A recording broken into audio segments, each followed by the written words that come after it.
On November 12th, 1999, the report that I heard was there are 6 billion people in the world. And so we put the picture of the earth with a fuse lit on the front of our magazine, Prophecy in the News. This is the February year 2000 edition.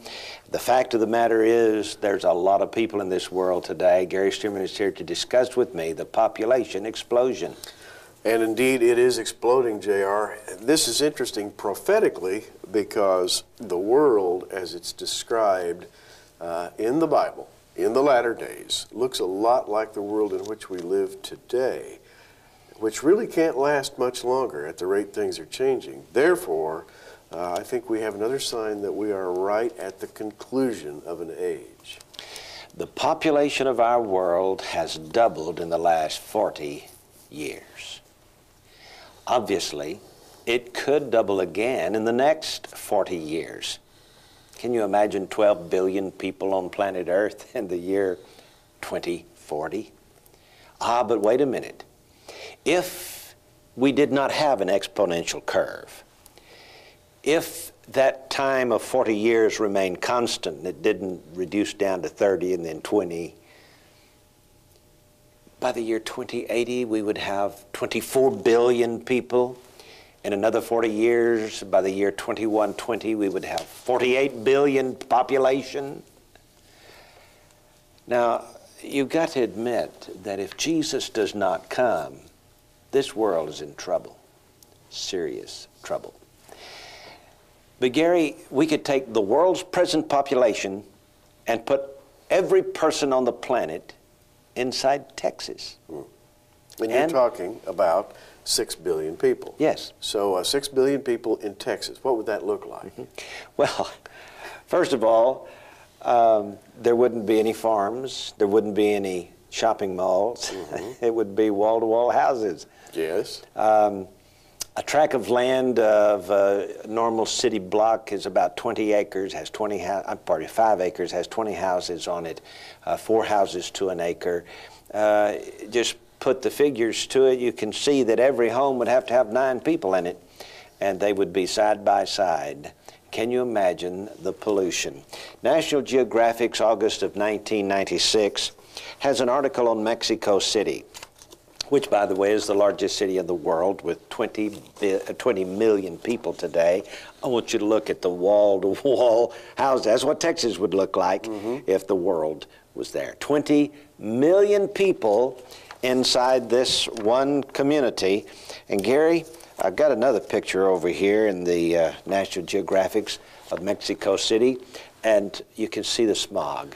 Smog is so thick that you can cut it with a knife. In fact, respiratory disease in Mexico City is rampant. Yes. There's a picture here of a baby in the hospital, and it says that people come in sick because they can't breathe. And this particular ward has 15 beds, and it says on the worst day it's full, we still have children waiting in the emergency room. And this is true of a place that has too many people in it. And you know, J.R., as we look at the Bible, searching it prophetically, which we do here day by day at Prophecy in the News, we look to try to see what the Bible said about population growth. And you know what? It doesn't say very much. There are some verses that you can look at that maybe suggest it, like Daniel 12:4, but thou, O Daniel, shut up the words and seal the book even to the time of the end. Many shall run to and fro, and knowledge shall be increased. That's a possible reference. Today we have just multitudes of people constantly traveling around back and forth in various kinds of vehicles, including airliners.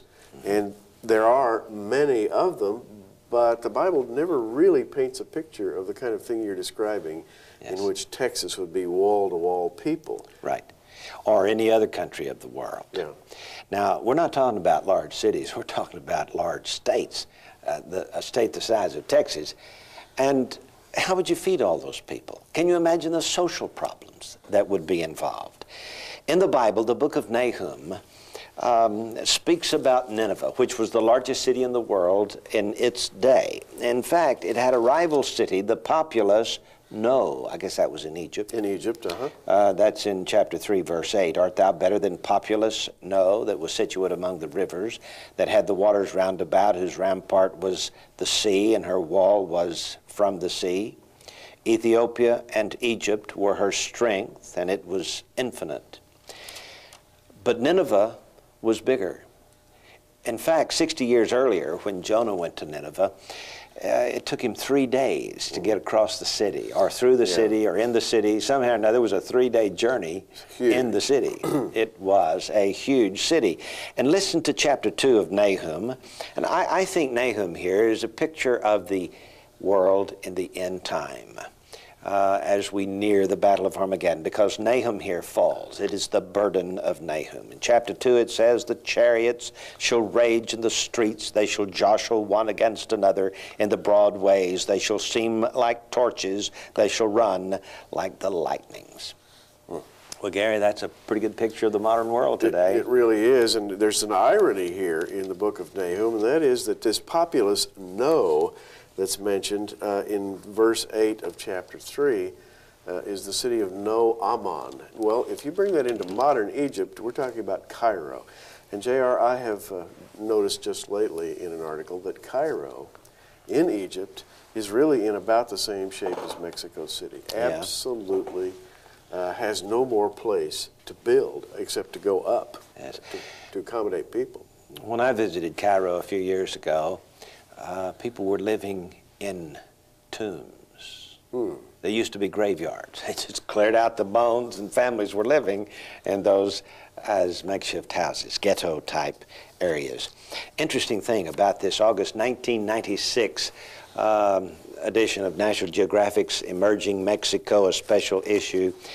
Gary, it says here that Mexico City has 16 million people. That was in 1996. Today, 4 years later, 20 million population. Now, to me, this is quite striking, that our world has doubled in population from 3 billion to 6 billion in 40 years. And Dr. Paul Ehrlich of Stanford University wrote a book called The Population Bomb, published it back in the late 60s, in which he suggested that the Earth had reached the point of no return, that the stork passed the plow in 1958. We cannot manufacture enough food now to feed everybody on the planet. And his suggestion was that the arable acreage of land, the food-producing land of the world, which includes, by the way, the deserts and the mountains, could feed 6, maybe 7 billion adequately. Beyond that, the statistics go berserk. You just cannot feed everyone. And you know, we might say, well, science is going to find a way. We're going to be able to solve the population. You know what Paul Ehrlich said we should do to solve the population? He said we should, well, let me read it from page 84. Both government and industry in Japan supported the program of population control. Its dramatic halving of the birth rate was achieved originally through the sanctioning of abortion. Abortion is a highly effective weapon in the armory of population control. End of quote. Gary, this simply means he, among others, was an advocate of abortion on demand back in those in the early 1970s, late 60s. In other words, that was his solution. Yes. And there's no other solution. Yes. Well, isn't that interesting when you look at what's happened in the last 25 years? He went on to say, for example, on pages 85 and 86, 2 bills oriented to population control have been introduced into both houses of Congress by Senator Robert Packwood and Congressman Paul McCloskey. One of them is a revision of the income tax laws to allow deductions for no more than 2 children per family. The other would completely legalize abortion, he said. Neither of the bills seems likely to be passed in the near future. So they had to make an end run around these two bills that they obviously could not get passed through Congress, so they had to go around the Constitution and get the Supreme Court to outlaw the laws against abortion, actually making abortion legal, which they did in January of 1973. Yeah. That's incredible. And so there's an agenda behind that, isn't there? There's an agenda, and what it boils down to is law made by judicial fiat. In other words, as you said, an end run around our legislative body, resulting in Roe v. Wade, January 1973.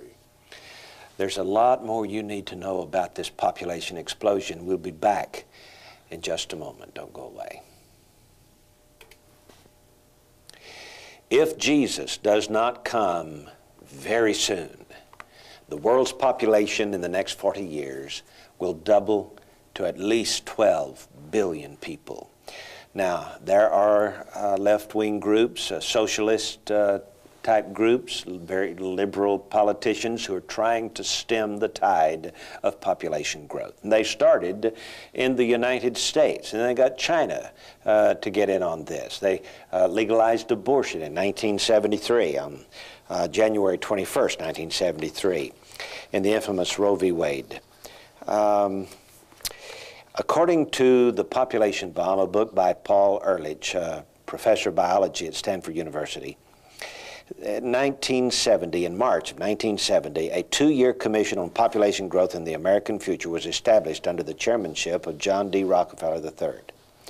And he goes on to say, hopefully the commission will come up with some strong recommendations. Well, obviously they did. 3 years later, the Supreme Court went around the Constitution, threw out all the abortion laws, and made it legal for abortion on demand.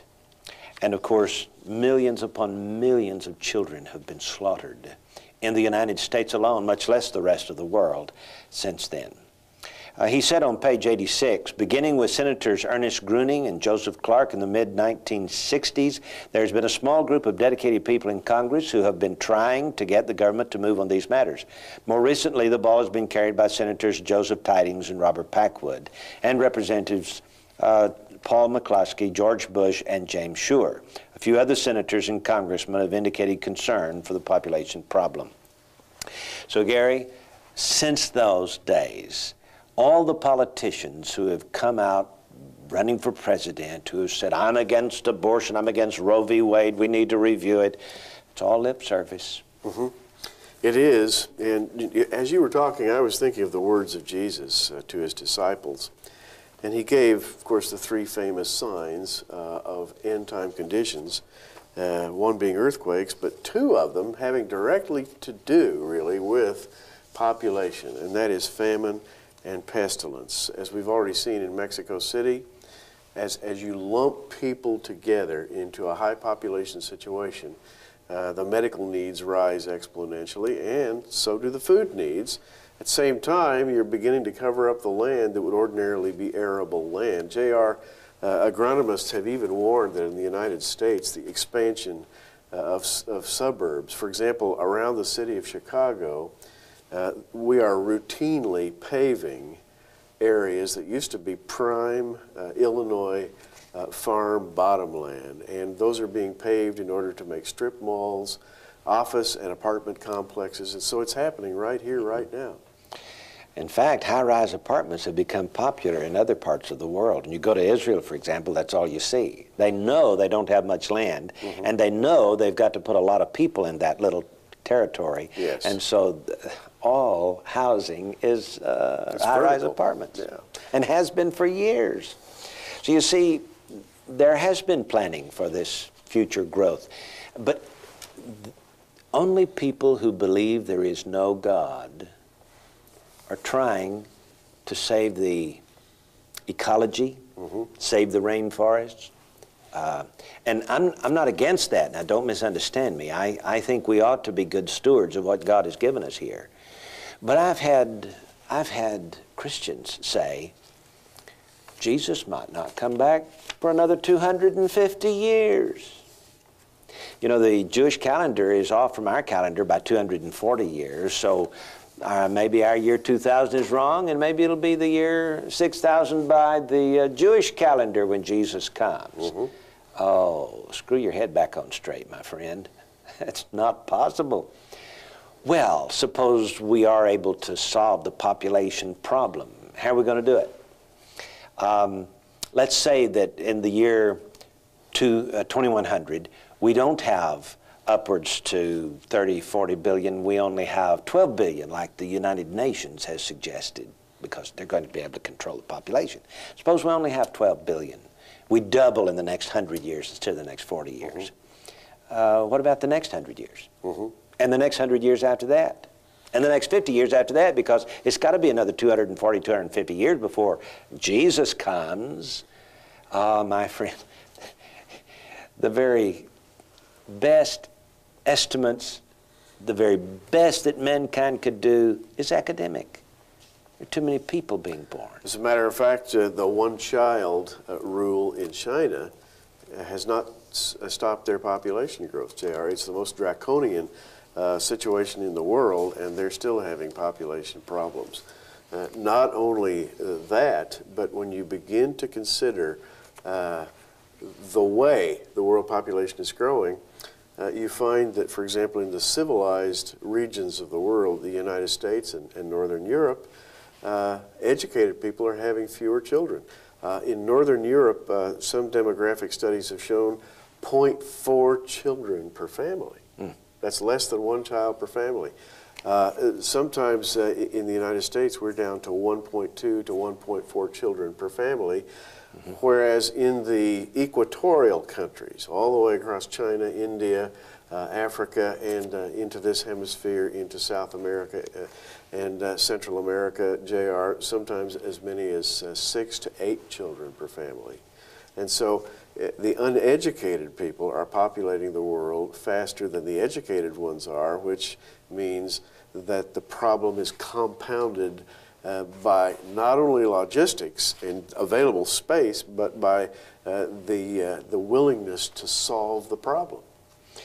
Now, isn't it kind of strange? It's European and Americans that are suggesting, well, we're going to have to control population. Yeah. It sounds like they have an ulterior motive, you know.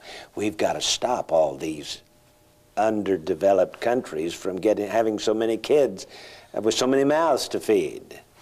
It's a self-serving type of situation, isn't it? It is, and JR, in an article that you wrote recently for Prophecy in the News magazine, you mentioned an article from the Club of Rome, which is called Mankind at the Turning Point, second report to the Club of Rome, and they really mentioned this problem, and they also mentioned the fact that there was currently a kind of a north-south disequilibrium in population. The northern hemisphere having great population, the southern hemisphere having very little, and they're suggesting, well, what we really need is a global system of some kind to control this, and they even suggested dividing the world into regions in order to control population growth, among other things. Here is an article that came in December of 1999, just a few weeks ago. Mudslides in Venezuela, 30,000 people died. And we think that's tragic, and it is tragic. Now, don't misunderstand me. That's a lot of people, but listen, every second of the clock, 5 people are born, 2 die. That leaves 3 added to the present population every second. So every minute, 180 people are added. Every hour, 10,800 people are added. The 30,000 deaths in Venezuela just put a dent into a 3-hour growth of the population of our planet. Wow. And so I ask you, the United Nations, the politicians around the world, what are they planning? How do they plan to curb population growth?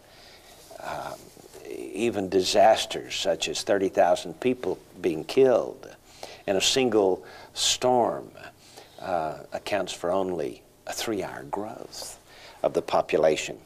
And Gary, listen to this. There was a doctor, Philip Harter, Stanford University School of Medicine, said that if all of Earth's population could be condensed down to a village of precisely 100 people, and he's going with percents here, 100%. Okay, there would be 57 Asians, 8 Africans, 21 Europeans, 70 would be non-white and 30 would be white, 70 would be non-Christian and 30 would be Christian. 6 of those 100 people would possess 59% of the world's wealth, and all 6 would be from the United States. So no wonder the world hates us. Yeah, I think there probably is a little jealousy working there. Ironically, it's the blessing of God that made the United States what it was. J.R., what we're talking about here is a prophetic view of the end of the age. And we're suggesting to you that the Bible does not speak of the conditions in which there would be, you know, inconceivable billions on the face of the earth. Right. Therefore, we must be very close to the end. You know, it's interesting, Gary, that one of the main reasons why I'm convinced that Jesus is coming very, very soon is because of the alternative. If he doesn't come, the world is in for a worse nightmare. I don't know what Armageddon's going to be like. I know half the population of the planet will die in the course of those 7 years of man's inhumanity to man. But if there was no Armageddon, the burgeoning population explosion on this planet will make things far worse than that, far worse. What a thought. We'll be back in just a moment.